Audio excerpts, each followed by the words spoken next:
mics until we call your name. Thank you.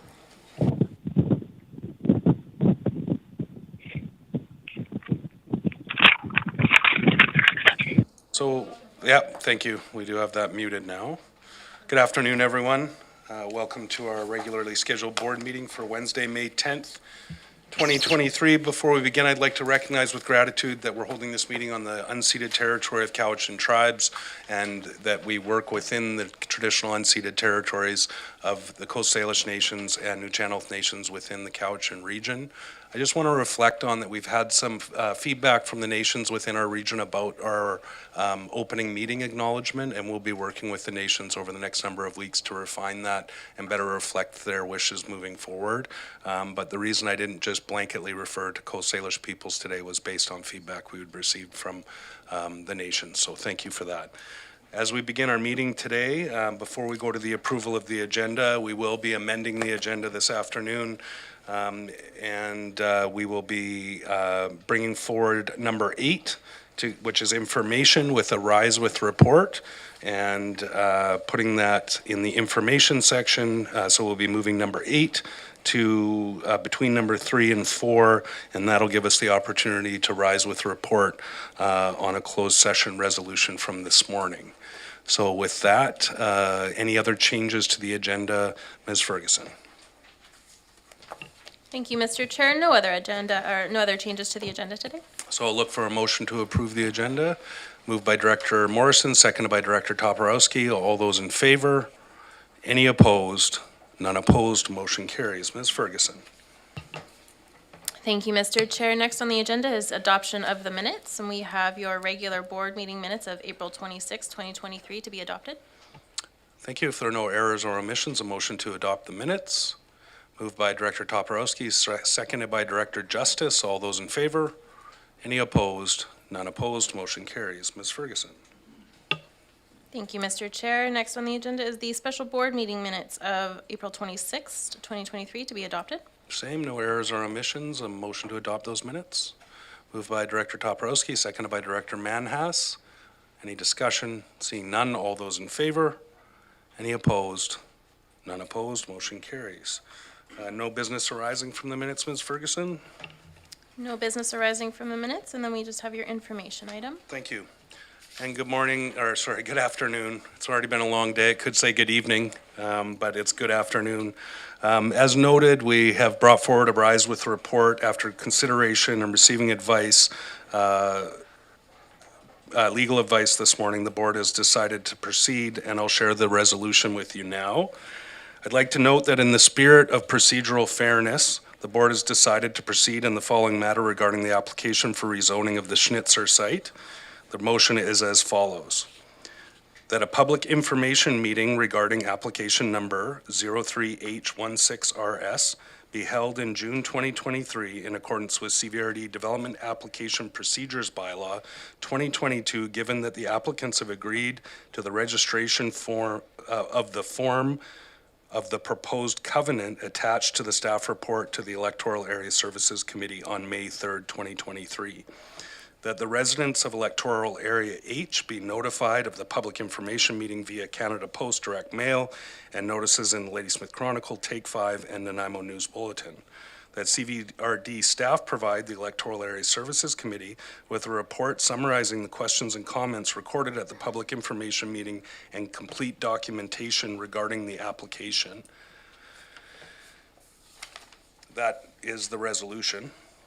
And today we'll be keeping the public input period to 15 minutes only, as we have a number of business items to get through. If you are here to speak about the Schnitzer item, please consider providing your comments as well at the public information meeting, which will be scheduled and advertised soon and held before the end of June 2023. That opportunity that you will have to put your comments on the record officially for that item at the public information meeting, and again when the item comes forward to the Electoral Area Services Committee for decision. And with that report, we will move on with our agenda. Ms. Ferguson. Thank you, Mr. Chair. We have public input period next. Thank you. And I recognize that we do have a number of folks registered for public input today. Are we starting online or in-house? We have two people online, so I think we'll start with them. Okay, we'll start online and then we'll move to the gallery in-house. So if we allow the first speaker to come forward, Ms. Ferguson. Marshall Souls. Thank you, Mr. Souls. Please go ahead. Hello, I don't have any comments at this time. I will put them in writing and bring them to the public meeting at the end of June. Thank you, Mr. Souls. Thank you very much. Okay, thank you. Thank you. And the next one? Thank you. And next, it's the phone number ending with 54. If you'd like to unmute yourself and just state your name, please go ahead.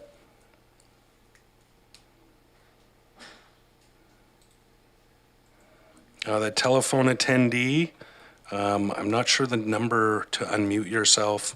It's a 250 number ending in 54.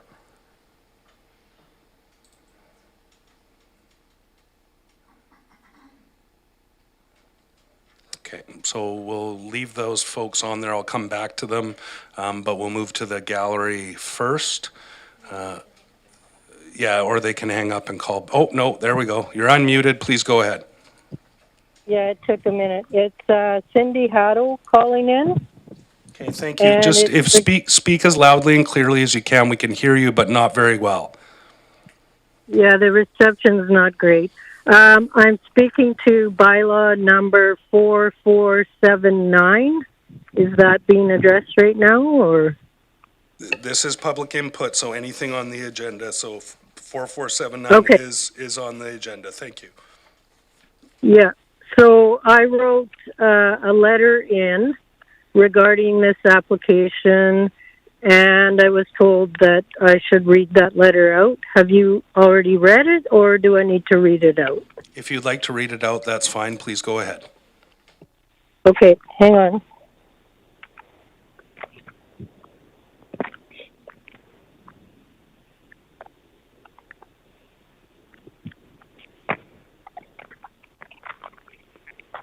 Okay, so this is regarding bylaw number 4479, and I included some other topics in the letter regarding industrial use within the LR by the applicant. So I'm just going to read it through, and then you can ask me any questions if you need to. The application for a zoning change to 3265 Telegraph Road, Mill Bay, BC, came to our attention. We farm 3 lots over at 3311 Telegraph Road. The owner of 3265 also owns 2 adjacent lots to the subject application property. There is 1 house on each lot owned by the applicant. 2 of these houses are rented out. As far as we know, none of the renters or the owner farm any of the properties. There's been no active farming on these properties for many years since the time the quota was sold off-island by the owner. The subject property was mowed a few times, I don't think last year, but does not currently appear to produce a crop of value. We noticed the applicant indicates the barns are not being used. This is not true. The barns on the owner's properties are rented out and being used for industrial purposes. There is a sawmill being operated in one barn and an auto body paint shop in another. These activities are not legal on A1 zoned lands.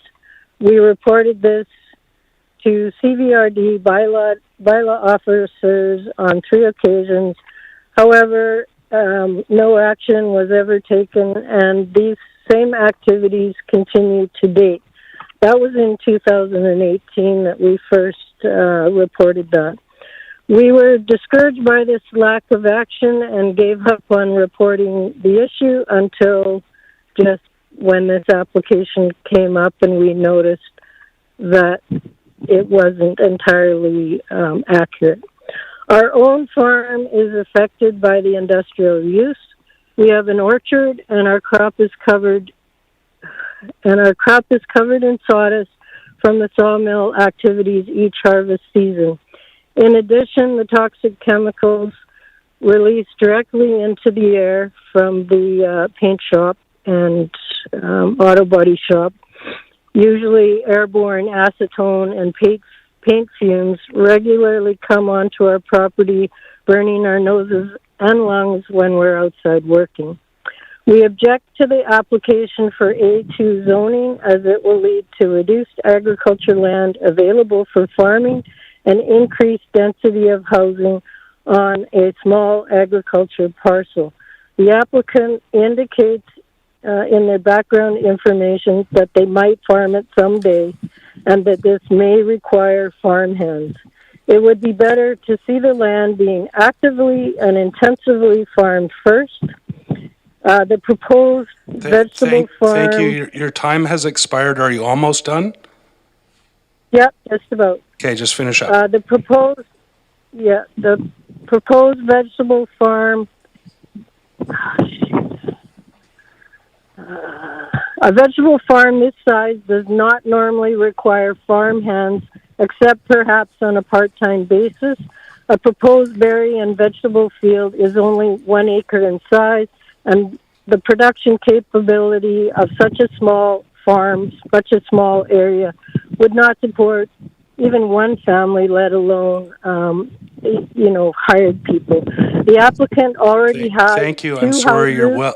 I apologize, but you're well over time. We do have a Yeah. number of speakers Okay. registered. But I think your points came across quite clearly. And you did send your letter in, so I think the directors are aware of it. Okay, that's great then. Thank you so Thank you much. very much. Thank you. Ms. Ferguson, I believe that ends the folks that we had online that registered and made it in. Okay, thank you. So we will move to the gallery. We do have time left for 4 more speakers. So if you'd like to come forward, did we have anyone register for public input from the gallery, or just have the group here? Okay, thank you. So you do have 3 minutes, so please go ahead. Thank you, and thank you.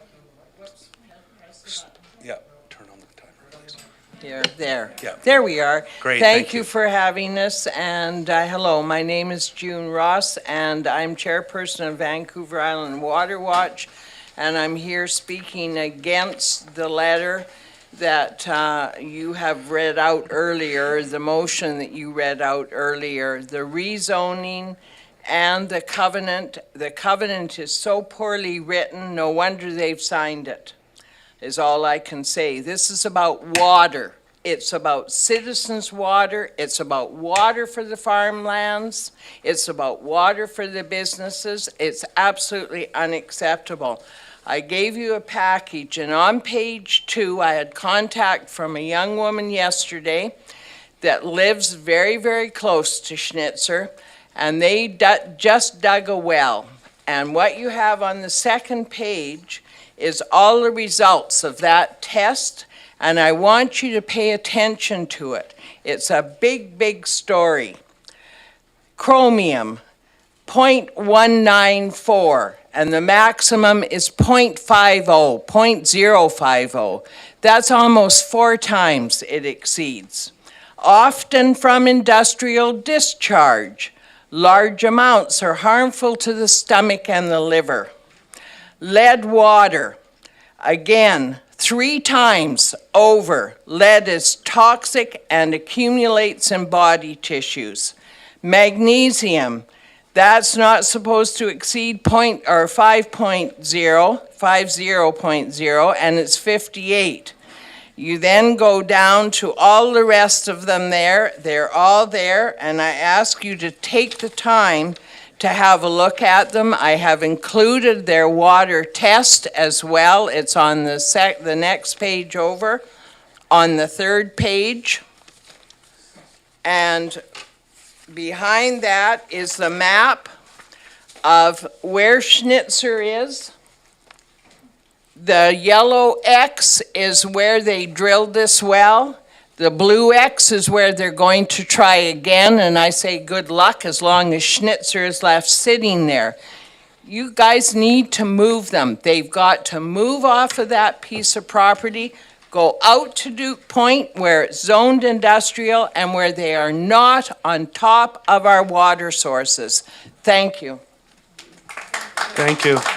Hey, folks, I'm pretty rigid on policy. Any clapping or jeering is not acceptable, and we very much do appreciate the input, but it's also our policy to just remain respectful. This is a meeting in the public, and we're thankful for your input. I'm going to go to the next speaker. We do have time for 3 more speakers. And just make sure you turn the microphone on. No, your microphone's on. You're fine. It's on. My name is John Edwards. I'm Poet Laureate for Ladysmith, and I farm 100 acres in North Oyster. And I'm speaking from the creek that can't speak for itself. It's called Thomas Creek. Once I was pristine. Salmon swam my creek from Oyster Bay to spawn and fall, and the Canada geese marked in spring my shining silhouette when my pond was just north of here, where a concrete airport runway now extends. Then someone paved paradise and built a drive-in to indulge a Hollywood whim before there were bylaws to be ignored and penned.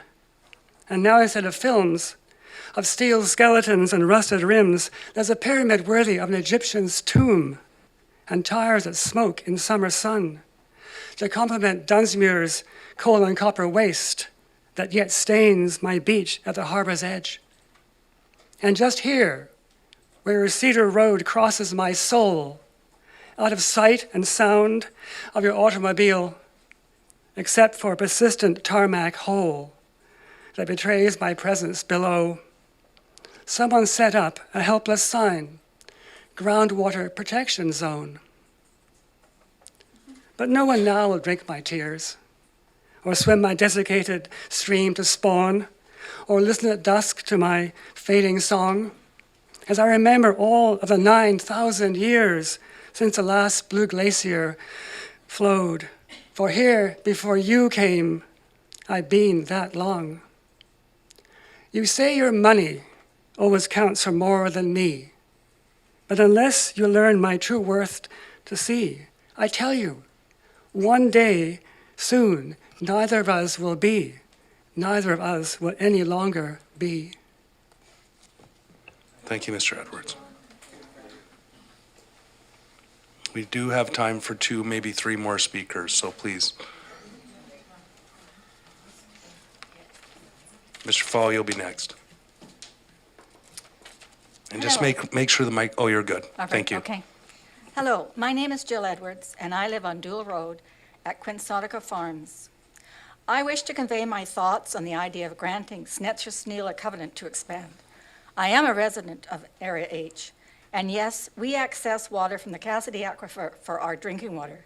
This company should never have been allowed in the first place. No thought by previous directors to allow it, even though many residents have decried its existence for far too many years to no avail. Residents living beside the company are unable to use their water and have sent you the results. Please listen and hear our voices. Water Coalition, NADRA, APC, and concerned residents of Area H. If any directors have shares in Snetzer Steel as they trade on the NASDAQ stock exchange, then they need to abstain from voting. This is our drinking water in Area H. Please support our director, Ben Martins, in refusing the expansion of the notorious company who has had to pay out millions in fines in the past. Were there any fines when the tires caught fire and they used our firefighting resources? If you value drinking water, then you will vote against this proposal. And if you vote yes, then maybe you would like Snetzer Steel to relocate to your community. Thank you. Thank you, Ms. Edwards. Now, we do have time for a couple more speakers.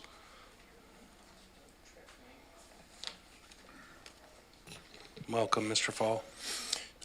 Members of the board, thank you for allowing me to speak this afternoon. My name is Mike Fall. I live on Cameron Road in what I call South Cassidy. In 2017, the Area H Advisory Planning Commission was asked to review this rezoning application. And after extensive research, recommended to the CVRB board the application be denied unless, and I emphasize, ironclad and state-of-the-art aquifer protection be guaranteed. With all due respect to those who drafted the covenant, I do not believe this measures up to that standard. I also think the CVRD struggles to enforce the bylaws we have now. So it's very unlikely the conditions of this covenant will be adequately enforced. Add to that, most CVRD bylaws, a bylaw enforcement rather, is complaint driven. And the Snitzer Yard is a closed facility, and so to the public, so who's going to see an infraction and report it? Additionally, if the covenant goes through, the inspections required to confirm compliance to the conditions of it must be done by professionals employed by the appropriate provincial ministry, health, MOE, lands, etc. Regional governments are just not set up to conduct the level of compliance and enforcement required for this industry. Also, based on their track record, I do not believe the current tenant of this property can be trusted to do any of the monitoring or testing that be needed. I believe the lower reaches of Walker Creek, Thomas Creek, and Bush Creek still support small populations of salmon and trout, all downstream from this operation, so perhaps DFO should be involved as well. Finally, it would seem logical that the south half of the Cassidy Aquifer empties into the Ladysmith Harbor. So this proposal, enabling the auto salvaging operation to continue, should be of great concern to our First Nations community, who have a shellfish culture and harvest operation in the bay. They also access the Cassidy Aquifer for their drinking water, again, all downstream from this polluting facility. Have they been informed or invited to partake in this discussion? There is no greater thing you can do as a board for future generations than eliminate this serious threat to a priceless potable water source. Inaction by previous boards has permitted this facility to turn into a monster. The 2020 fire woke us all up to that. Failing to enforce the containment of an existing non-conforming facility does not constitute permission to expand. We need this board to step up to the plate, firstly, to deny this rezoning application, and secondly, to put an end to this merry-go-round like Sonia Furstenode and her board did for the Shawnigan's water supply. It may be expensive, but the law is on your side. Force this operation back to its size when the bylaw came into effect, or force them to move to a suitable location. Thank you. Thank you. A fitting end to your words, Mr. Fall. Sorry, that's just the emergency broadcast notification. We'll just pause, let people clear their phones. So, thank you, Mr. Fall. We do have time for one more speaker. Ms. Plekas?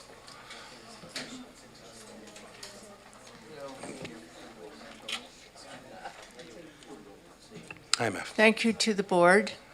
I was here last week and I did speak, and I am going to reiterate what I said last week, that first of all, Thomas Creek, I can remember fighting with areas about Thomas Creek in the 60s, and it hasn't changed. Ladysmith Harbor is still contaminated.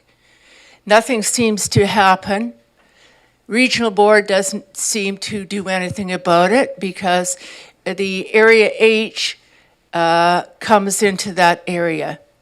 I do see provincial government people come by and they take tests, but I never hear of anything that the regional board is doing.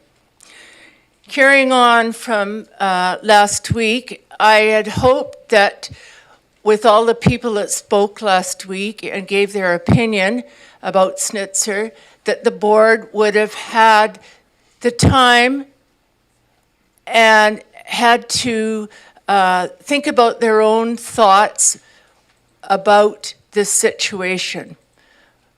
But obviously it hasn't. So now we're going to be going back to to the table and having a public hearing when I believe that the board should never even entertain carrying on. This costs a lot of money, for the board. It costs a lot of time and energy for the people in the area of Area H. And I would have thought that you people around this board would have at least gone to see the situation. If you have, I'm glad you did. But I bet you half of you didn't go to see the situation.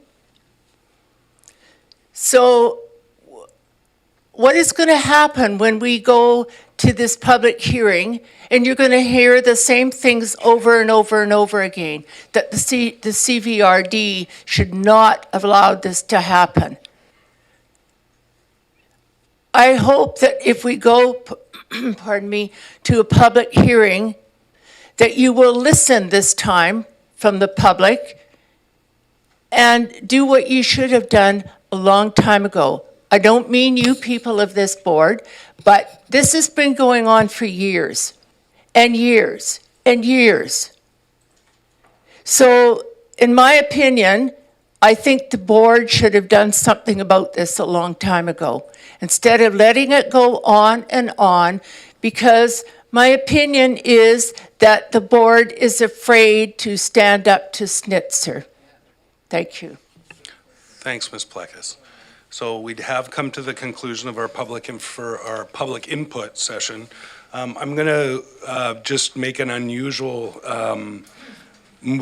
statement as chair, just to reiterate a couple of things so that you're all very clear on this. It is not a public hearing, it's a public information meeting. Also, the public input at our meetings does not officially get recorded in terms of applications. So the public information meeting is the only opportunity that we can offer this early in a stage, not early based on the fact that this is a conversation that's been going on apparently my entire life. But the procedural fairness and the public information meeting gives the opportunity for community members to officially give their input for the record and on the record in regards to this application. Public input on our meetings is not for that. It is not recorded as such. So this is the opportunity that is being put forward to strengthen whatever decision may come out of this with that information officially recorded on the record. Those are the facts. And those are what the board has decided to do to provide the procedural fairness that is necessary to uphold whatever decision is made. So thank you. That's the end of public input. We'll take just a few minutes recess. And I understand that Director Martman, that you would like to speak to your residents. So we're going to take a 10-minute recess. We'll return at 12:10. And Director Martman, 2:10. And Director Martman will be outside if you would. Mustache. I was going to refer to him as Director Mustache, but he's also got a beard, so that doesn't fly. Rebecca, are we good? Okay.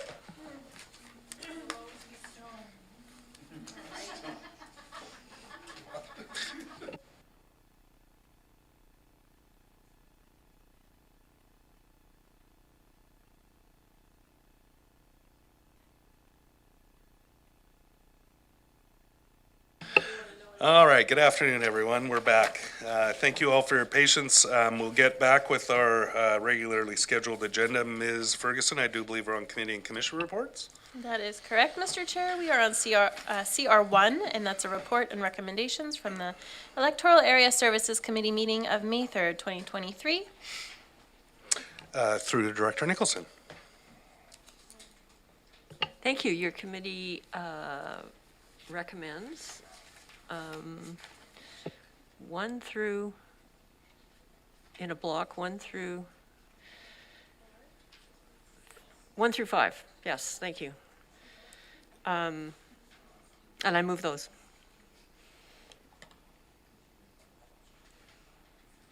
Sorry, Director Nicholson, I just had some advice. I think we should move 1 through 5, but then there's a second 5 that needs to be deleted. Yes, that's later on. Yeah. I'm on it. Okay, you move 1 through 5 for a whole board. Seconded by Director Morrison. Discussion on those items. Any to be pulled? Seeing none, we'll call the question. All those in favor? Any opposed? None opposed, motion carries. Ms. Ferguson. Or back to Director Nicholson. So just correct me if I'm wrong. I think it's number 8 that is pulled on the next lot. Yes. So I would move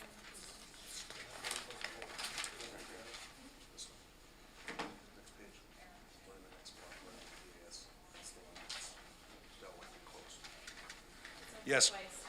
Yeah. Okay, yes, Director Nicholson, you're right. Number 8 has been removed. It was dealt with and closed and reported out earlier in the meeting. All right, so then I would like to move 6 through 11 without 8. Thank you. Seconded by Director Sorry. Morrison. Mr. Oh, Chair, sorry, Director excuse me. Acton? So we've just pulled out number 5, so I'm sorry. I would like to have, number 6 pulled. Okay, Please. thank you. Okay, any others? No one else wants to pull any, so this would be then dealing with, yes, there is on the 6, 1 through 5. Yeah. Man, I don't have my glasses on and I can still follow it. So 6 has been pulled, so we're on 7 and then 9 through 11 are still on the I table. move 7, 9, 10, and 11. Thank you. Seconded by Director Morrison. Any discussion on those items? Seeing none, call the question for electoral area directors only. All those in favor? Any opposed? None opposed, motion carries. So back to number 6, Director Nicholson, maybe read that one out.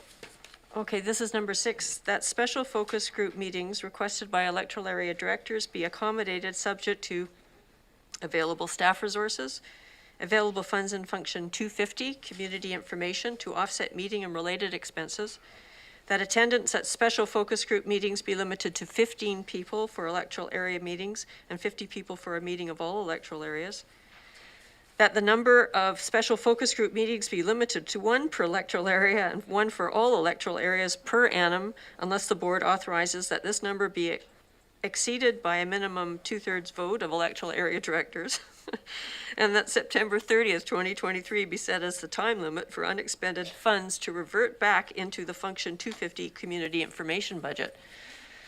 And you. I move that, and just for explanation, that this is to support additional community outreach for modernizing OCP. Great, thank you. Director Acton, so you've moved that item. Do we have a seconder for it from the electoral area directors? Seconded by Director Abbott. And Director Acton, did you want to speak to it?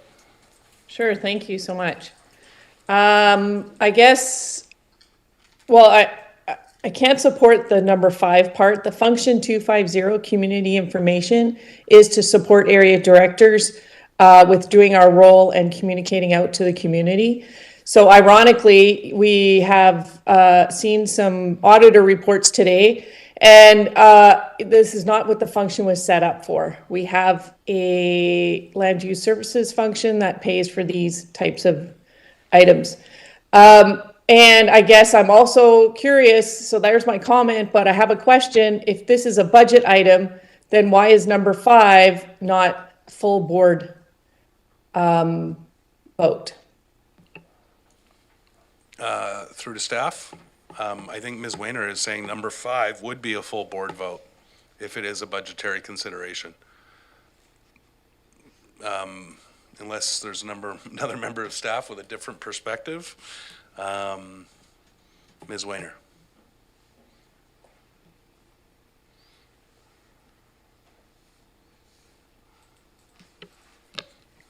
Yes, this would be a full, as it's financial and it's a budgetary item, it would need full board approval for the expenditure. Okay, so of the pulled item, we'll pull number 5 for a full board vote of number 6. So 6-5, I guess, then would be appropriately pulled for a full board vote. Okay, Well, 2 as well. maybe this needs to get referred back to committee. Like, So, yeah, this is like, it's really difficult to put this on an agenda and relitigate it if we don't have the appropriate staff here to speak to it, but, so, yeah, available funds is number 2. It's also a financial vote. I've got you on the list, Director Wilson. So so the question through to staff is that is a full board vote because it's financial. So that's the response to that. I don't know procedurally, I guess we would deal with those 2 items as a full board vote. That would be the call of the chair, but it seems odd.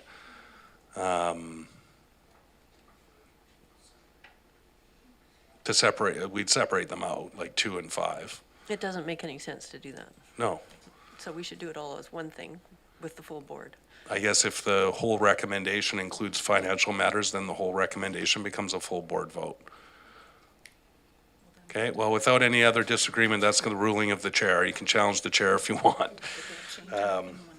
It just seems to me like this is more of an effort to derail something and to drag the board into it when it really should be a decision and discussion for committee. But the ruling that I have, if staff have informed us that 2 of these 5 items under number 6 are financially related and full board vote, then my ruling is, and I'm happy to be challenged, why not make it a fun rodeo afternoon, is that this will be a full board vote. I'll go back to, I've got a speakers list. Director Acton, you have a follow-up? Yeah, I just wasn't sure if that was a comment to me about derailing it. That's not my intention. I think some of it has merit, but in principle, I don't think we should be using these funds that we didn't allocate that way. And I think it's really short-sighted on behalf of the electoral area directors and how we do our job. But anyway. No, I just think that if a decision is made at committee, that usually it should stand up through the board, and if it's not, then it should be referred back to committee for further discussion. Well, I wanted it to be in the record that I was opposed, and I was opposed at committee as well. Okay, thank you. Director Morrison, then Wilson, then McClinton. What tangled webs we weave. So I'm going to support this, and I think I might have even supported it at committee. But there's some language in here that's a little different than I recall at committee, which I'd like some clarification on. And I'm not going to challenge the chair in your ruling, but these are dollars that are in the budget that are electoral area ready to be expended. There's no change in the budget. It's just an allocation that they came to committee for to ask about. So I still think it's an electoral area vote, but regardless, number 4 says that the number of special focus groups meeting be limited to 1 per electoral area, 1 for electoral areas per annum, unless the board authorizes that this number be exceeded by a minimum 2/3 vote. So when we had this discussion, we said, this is like, you're coming to this line item in function 250 one time for the purposes of this special consultation with community. And we even put a time limit in here of get them done by September 30th, 2023. So I don't understand why the per annum is in number 4, because that says to me that there's an indication that we're gonna do this on an annual basis. So my confusion here is that we said, we agreed at committee, do this, do it in 2023, but don't come back to the well in the future to this line item in the function. So that was my understanding. So I don't know if we need to strike per annum or strike parts of number 4, because that leaves the door open to coming back to electoral area services to source funds from this, which Director Acton has already indicated was set up for a completely different purpose. Thank you. Do you want to make that motion to amend it to remove per annum? We might as well really make this a hot fire.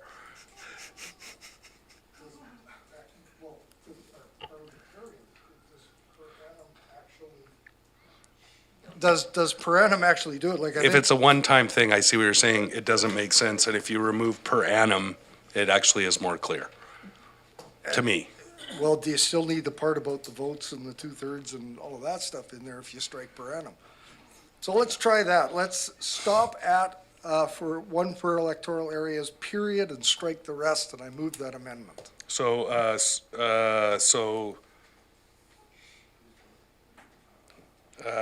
per annum and the rest of that number 4, or including number 5? No, number 5 is appropriate. Okay. So from electoral areas strike per annum, and then the rest of number 4, that's an amendment that's put on the floor by Director Morrison. Do we have a seconder for the amendment? Director Nicholson seconds it. So that's now on the floor. I'm just going to, keeping flow chart of this motion. Who's voting on it? So on the amendment would be a full board vote or electoral area directors only? We may have to recess and confer with staff. Yeah, I did, and nobody's challenged the chair yet, but I'm still open to that happening. So we do have the amendment on the floor. Any discussion on the amendment? I do have a speakers list I'll come back to on the main motion. Any speakers on the amendment? Okay, I'm not seeing, I'm going to call the motion on the amendment. All those in favor? Any opposed? Director McClinton opposed, the amendment carries. So now number 4 just finishes at electoral areas, period. Now we have the motion as amended. Any speakers? I've got Director Wilson and then McClinton. I'm completely confused again here. There has been there has been some mention of referring it back. I'm going to use that word fulsome, which I hate anyway, because it doesn't really mean anything. But there was a full discussion at committee. It was 35 minutes long. And the only thing, as I recall, that was really against it was the fact that it was coming from a budget which some directors thought was not the right budget to come from. I voted in favour of this because, as has been pointed out, this is an allocation of something which is already in the budget. And there is, I'm not going to say plenty of money, but there is quite a fair amount of money in there. The MOCP, HOCP are important works. They need to be carried on. And if Miss Breen and her staff think that this is the place to get the money from because they run out of their own funds, then I will still support it. But I'm not happy with referring it back again, considering that we spent over half an hour discussing it before. Thank you very much, Director Wilson. Director McClinton. Thank you, Chair. I'll keep it brief. Good points from Director Wilson. Yeah, I just think it's coming out of the wrong fund. I'm not going to belabor the point. I won't be supporting the motion. Thank you. Any further discussion? Seeing none, I'm going to call the question on the motion as amended, which was number 4, ends at electoral areas and before per annum. So we got 1 through 5 as amended. I'll call the question. All those in favor? And opposed? I have Directors Acton and McClinton opposed. Any way you slice the vote, the motion carries, whether it's all board or electoral area directors only.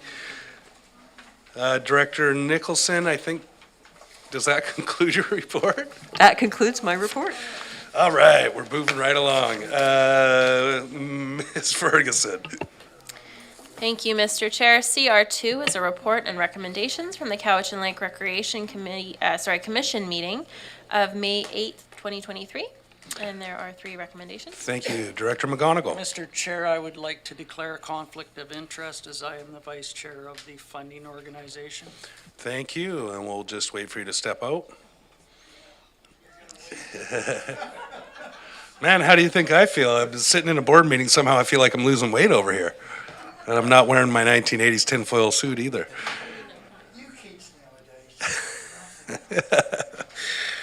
All right, we've excused Director McGonigal, and now we have the motion before us. Would you like to read out the resolution, Ms. Ferguson? Thank you, Mr. Chair. The recommendation is 1, that option 1 of the Cowichan Lake Sports Arena Dressing Room Renovation Funding Staff report to the May 8th, 2023 Special Cowichan Lake Recreation Committee meeting be approved. CR2, that the 2023 budget for Function 405 Cowichan Lake Recreation be amended to A, increase donations by $100,000, and B, increased capital building improvements by $100,000. 3, that the project be approved in principle with confirmation of funding sources determined through the 2024 budget process in consultation with municipal governments. Thank you. Sorry, who are you pointing at? Mr. Elzinga, somebody might have a question for you, or do I have a motion or a question? Do you want to explain it to us? Thank you, Mr. Chair, and through to Director Morrison.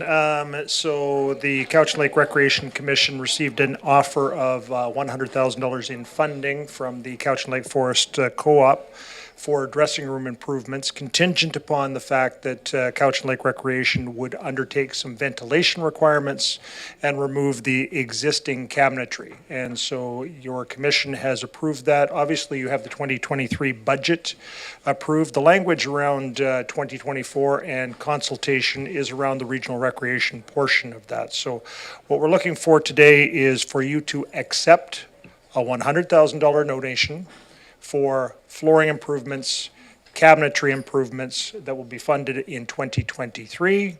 There will be some operational expenses that come out of the current Cowichan Lake Recreation 2023 budget, and that you are approving a up to $40,000 expenditure for ventilation next year.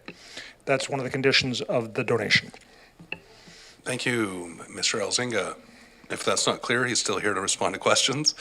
But I'll look for a motion. The resolution's been read, moved by Director Morrison, seconded by Director McDeck. Any further discussion? Seeing none, all those in favor? Any opposed? None opposed, motion carries. Thank you, Mr. Elzinga. Ms. Ferguson. Thank you, Mr. Chair. CR3 is a report and recommendations of the Committee of the Whole meeting of May 10, 2023. And there are two motions. Director Morrison. Was that this morning? Yeah, it feels like weeks ago, but it was just this morning. May 10th. The report and recommendations from Committee of the Whole meeting of this morning. Number one, recommendation that $8,500 be allocated from Function 121 Economic Development Division 2023 budget to support the Vancouver Island University Cowichan campus in hiring a part-time agricultural coordinator position. And number two, that the CVRD enter into a one-year contribution agreement with the Vancouver Island University regarding funding for the part-time agriculture coordinator, with consideration around funding for 2024 and 2025 to be brought forward as part of the 2024 budget process. I move those two items. Thank you. Seconded by Director Manhas. Oh, sorry, you wanted to speak to it. Do I have a seconder? I'm just messing with him. Director Staples, thank you for the second. And I have one speaker on this, Director Manhas. Thank you, Mr. Chair. Mr. Chair, I'm going to be opposing this recommendation as per the comments I made this morning at the Committee of the Whole meeting. Thank you. We don't set precedents, but we do set expectations. Director Wilson. Yeah, I wonder if I could ask, as part of this discussion, as it goes ahead, whether in 6 months' time or thereabouts, we can have an update from them to see what progress has been made or what has actually been done. Thank you. Can we take that as a rhetorical suggestion? Perhaps in the negotiation of that one-year funding agreement, we could ask them to come and do a presentation about the impact of that position. Any further discussion? Seeing none, thank you all. Call the question. All those in favor? Any opposed? Director Manhas opposed. The motion carries. That concludes my report. Thank you, Director Morrison. So, Ms. Ferguson, I think we skip director's reports and we head straight to staff reports. That is correct. Number 11, staff reports. SR1, a report from the Finance Division, re 2022 CVRD financial statements and audit results. Ms. Bowen, welcome. Good to see you again. It's been a long time, since about an hour or 2 hours ago. So did you have a presentation or just here for questions? I have no presentation, but just here to introduce. Oh, you're still, Lenore. sorry, I didn't see over in the corner there. Yeah. Welcome back. And I will be here for questions. Thank you. So we do have the presentation locked and loaded this time? I think so. No? Yes. here in March and completed the majority of our work. And at this time, the only matters that are outstanding are discussion of our report with yourselves and approval of the financial statements by the directors. As drafted, the audit report is a clean and unqualified opinion. It indicates that the financial statements are free from material error and that they present fairly in accordance with the accounting standard that CBRD is required to follow. In terms of overall materiality in the financial statements, we applied materiality based on total expenses, and that was 1.7 million. What that means is at the conclusion of our audit, when we evaluate any corrected and uncorrected audit differences, if there are uncorrected differences greater than 1.7 million, it may potentially impact our ability to issue a clean opinion. In CVRD's case, the magnitude of uncorrected differences is very small, and as a result, it is less than materiality, and we are able to issue a clean opinion. In terms of other matters, we also confirm in this report that we are independent and that there are no matters that were provided, no services provided that would impair our independence.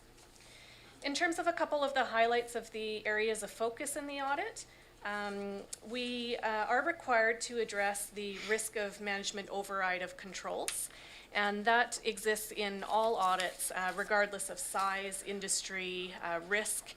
We are required to evaluate the risk of fraud and perform certain procedures. Those include things such as reviewing journal entries, recording of entries in and around year end, or items that impact the financial statements prior to their closing period. We also are required to evaluate any significant estimates for the indication of management bias. As a result of performing those procedures, we have no issues to bring to your attention. The other areas of focus are described in our report. They include the treasury function, things such as cash, investments, debt, the capital assets of CVRD, including capital additions, of which there were a number of capital projects in progress, cash paid, as well as donated assets. Those included areas that were evaluated and agreed to source documentation, such as land transfers with the Land Survey Authority. We also perform procedures over the statement of operations and financial position. For the financial position, many external confirmations are performed over areas such as cash, investments, and debt. In the statement of operations, we perform procedures such as budget to actual review, a review of salaries expense in comparison to both prior year, as well as expectation of built-in increases from collective agreements. And we also evaluate the overall reasonability of financial statement presentation in accordance with the accounting standards. Overall, I would just highlight in the uncorrected statement, there's 2 items here. Again, I mentioned they're very immaterial to the overall financial statements, and these are historical items, not new in the current year. They relate primarily to the treatment of Municipal Finance Authority debt, that there are certain cash reserve funds that are set aside. Those are currently not presented on the financial statements. They're disclosed within the notes to the financial statements. And those were fairly small, $50,000. And the second relates to a timing difference on accruing the actual aerial earnings on that MFA debt. So over time, the earnings on the sinking funds that are set aside do earn certain interest, and there's an accrued portion that hasn't been recorded within the financial statements. Again, very small, $12,000. There were no corrected adjustments that were recorded as part of the audit process, and so the draft financial statements that we received were the same as what are included in your final package for receipt and approval. Overall, those were the highlights I wanted to touch on. Would really like to thank management for all of their assistance in the audit process. We received timely support and access to all the information that we needed, so very much appreciated. Happy to take any questions. Great, thank you. Director McGonigal. Let's try that again. Thank you very much, Mr. Chair, through you. Just for the benefit of the new directors, can you explain how you arrive at materiality in every organization that you do an audit in, just for clarity for the new directors? Sure. The materiality standard is one that is set within the Canadian Audit Standards. All auditors are required to follow it. and it allows a range based on a benchmark. So within the financial statements, we evaluate what are the nature of the operations, the magnitude of the transactions, and what would impact a decision of the users or readers of those financial statements. In CVRD's case, total expenses was selected at as that benchmark, and the range permitted is between 0.5% and 3%. Depending on the risk of an organization, inherent risk, the auditor's evaluation of any estimates, an auditor can select where on that range it lands. In this case, we've selected between 2.5% and 3%, knowing that there has been a historically low volume of audit adjustments. We've tested the internal controls of the organization, and the nature of the organization is very stable on a year-over-year basis, that the services provided tend to remain the same, and the information is very publicly available. So that kind of drives where we land in terms of materiality. Thank you. Director McGonigal. So follow up, if I may. So kudos to the financial department for all their hard work in getting us to where we are today. Thank you. Director Wilson. He's stolen my thunder. You referred to a number of uncorrected differences there, which is very small, as I understand it. And what Director McGonigal just said is probably due to the hard work of all the financial departments. So thank you for that. Thank you. Sorry, I forgot. And can you tell me when the 2022 SOFI documents will come out? Sophie. The audit's friend, Sophie. Through the chair to Director Wilson. We're just working on the LGD reporting, which is due on the 15th, and the financials that we have to get into the province by May 15th. And then we will be starting on the SOFI shortly after that. Okay, thank you. Yeah. And we have to have that one completed by June 30th, so we were planning to bring it in June. And for clarity for the public, that's the Statement of Financial Information. More disclosures, because, you know, everything's so secret in local government. Director Martman. Sorry, that's my council's snarky about that kind of stuff, but go ahead. Thank you, Chair. Thank you for the audit report and the information. I want to sort of pull back a little bit higher and get some of your advice on, is there any value to the board around the governance if looking at longer term trends, you know, looking back over the last term or 5 years, I'm thinking from an auditing perspective to report to us? Sure. The opinion that we provide is based on the financial statements of the 2022 fiscal year. Certainly happy to include in our audit findings report for future years if there are certain metrics or trends that you're interested in, to present those over a longer term period. I'm not sure if management currently prepares that, but can certainly work with them over the next year to do so.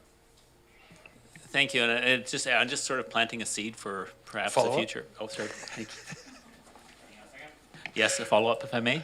Go ahead. I just wanted to sort of planting a seed. I don't know if it will grow anything or not. Just being a farmer, those are my analogies.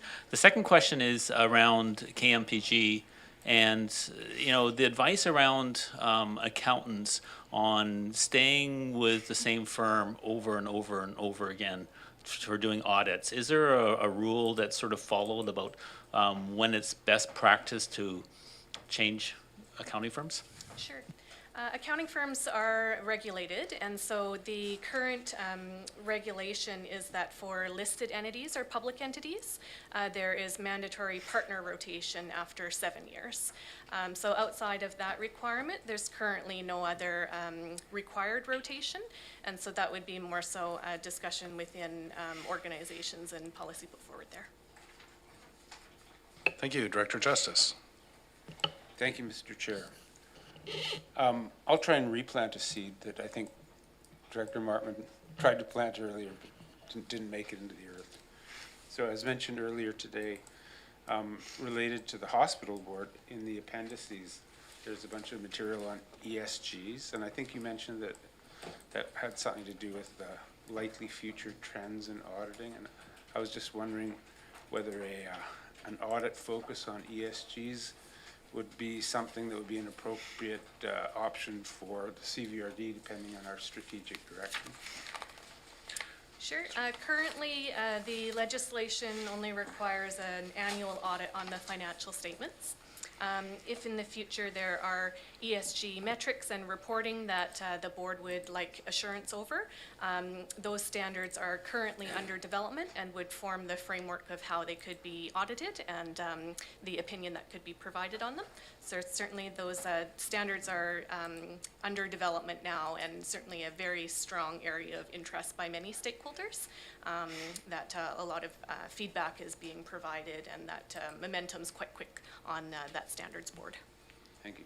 Thank you. Have I missed anyone? Can we lower the presentation through WebEx so that I can see the rest of the board that may be at home through to staff?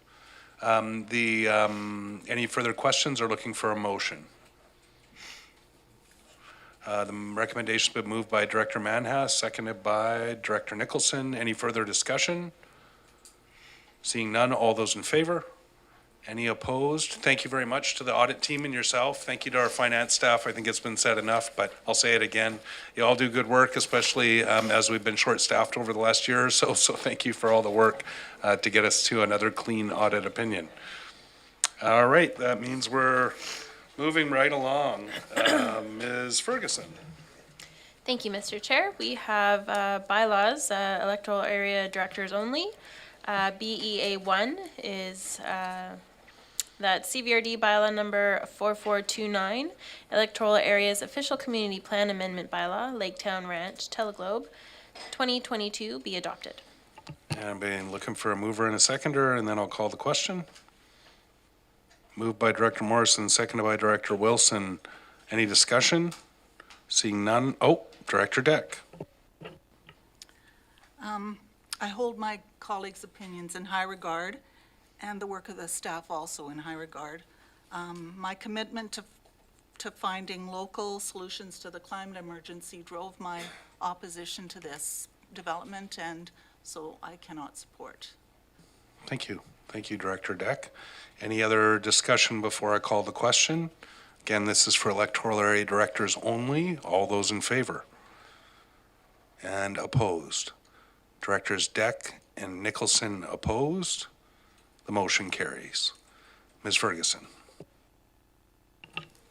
Thank you, Mr. Chair. BEA 2 is that CVRD bylaw number 4430, electoral area I, Yubo Mead Creek, zoning amendment bylaw, Laketown Ranch, Teleglobe, 2023 be adopted. And I'll look for a mover, Director Morrison, seconded by Director Wilson. Discussion? Director Wilson. 2023, I think you said, Amanda? It's 2022. 2022. I apologize. Yeah, for clarity. It's 2022. Thank you for clarity. Thank you. That's been corrected in the record. Any further discussion? Seeing none, I'll call the question. All those in favor and opposed? Directors Nicholson and Deck opposed. Any others? No, the motion carries. Thank you, Ms. Ferguson. Apologies for misspeaking. BEA 3, that CVRD bylaw number 4446, garbage and or recyclable materials collection amendment bylaw 2023, be granted first, second, and third readings. Moved by Director Abbott, seconded by Director... Oh, Jesse McClinton on the screen. Thank you, Director McClinton, for saving me from the delay there. Questions, comments, Director Morrison? Yeah, just wanted to confirm, I forgot to speak to Mr. Postings about this, but just wanted to confirm we had a discrepancy between the staff report and the table is contained in the bylaw. Just want to make sure that the figure of 202 for areas F and I was the actual correct figure that we're adopting in the bylaw, as opposed to, well, what would have been a different number and slightly less according to the staff report.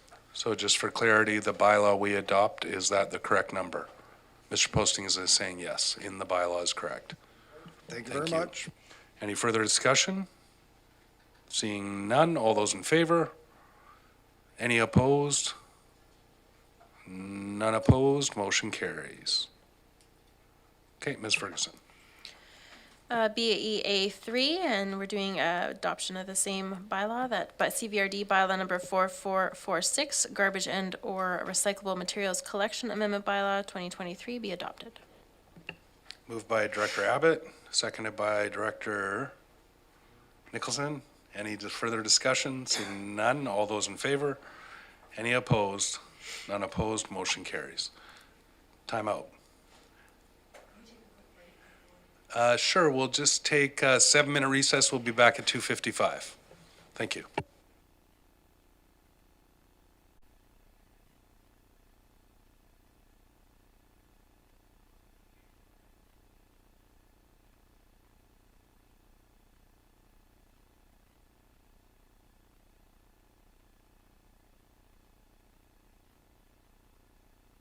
All right, we've got a quorum back at the table, so we'll continue. I believe we're on.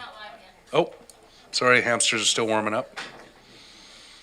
You can hear the wheels squeak, squeak, squeak, squeak. They ate too much pie.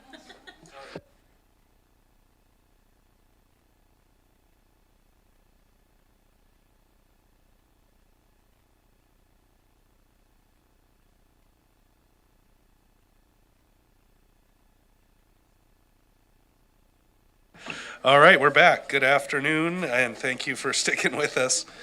All right. Ms. Ferguson, where are we? We are on BEA 4, and the recommendation is that CVRD bylaw number 4454, housing agreement, Laketown Ranch, 2023, be granted first, second, and third readings. Moved by Director Deck, seconded by Director Nicholson. Discussion. Seeing none, I'll call the question. All those in favor? Any opposed? None opposed, motion carries. Ms. Ferguson. Thank you. BEA 4 is that CVRD bylaw number 4454, housing agreement, Laketown Ranch, 2023, be adopted. Moved by Director Abbott, seconded by Director Deck. Any discussion? Seeing none, all those in favor? Any opposed? None opposed, motion carries. Ms. Ferguson. BEA 5, recommendation is that the CVRD bylaw number 4479, South Cowichan zoning amendment bylaw, 3265 Telegraph Road, 2023, be granted first and second readings. Do I have a motion or a question? Director Nicholson. I will move it. Okay, moved. Do we have a seconder? Seconded by Director Segal. And discussion, Director Nicholson. I'd just like to speak to it because the letter that was read out at the beginning by the person in public input was about this particular bylaw. And it raised some flags for me that I would like more information about, so I'm requesting staff provide that information. So I guess I should make a second motion, I guess, after this one? Following this? Yeah, is Okay. that how you'd like to do it? Through to staff, would that be the appropriate way to do it? Yeah, thank you. Okay. Okay, so we'll deal with the first and second reading, and then we'll go back to Director Nicholson for a follow-on motion. Any further discussion on the motion? All those in favor? Any opposed? Director Abbott opposed. Any others opposed that I missed? No, seeing none, motion carries. Back to Director Nicholson. So, I guess I didn't craft anything.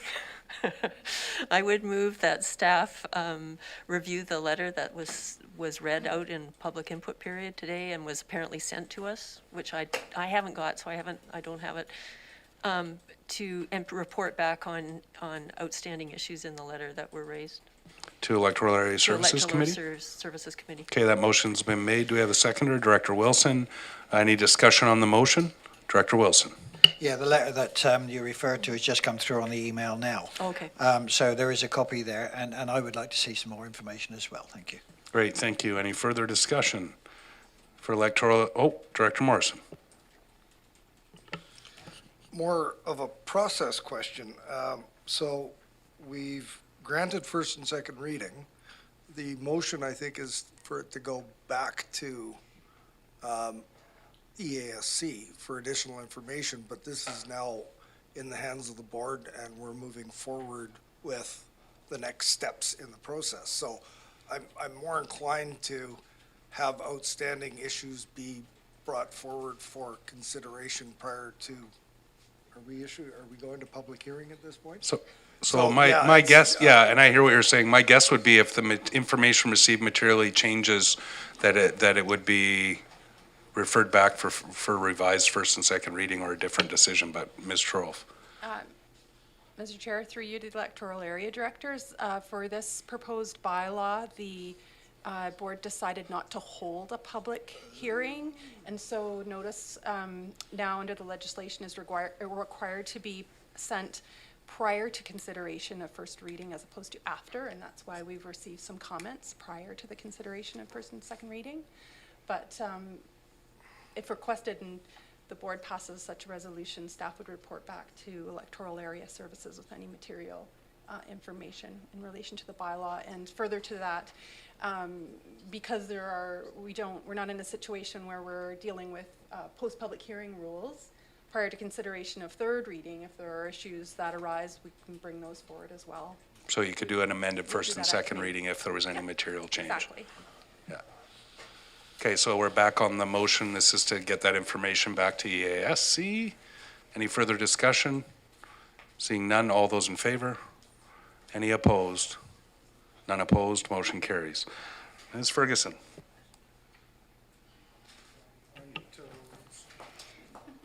Thank you. BEA 6 is a recommendation that the CVRD bylaw number 4481, Electoral Area D, Cowichan Bay, Upland, rezoning amendment bylaw PID 009141600 and PID 009142738, 2023, be granted first and second readings. Moved by Director Abbott, seconded by Director Nicholson. Any discussion? Seeing none, all those in favor? Any opposed? None opposed, motion carries. Ms. Ferguson.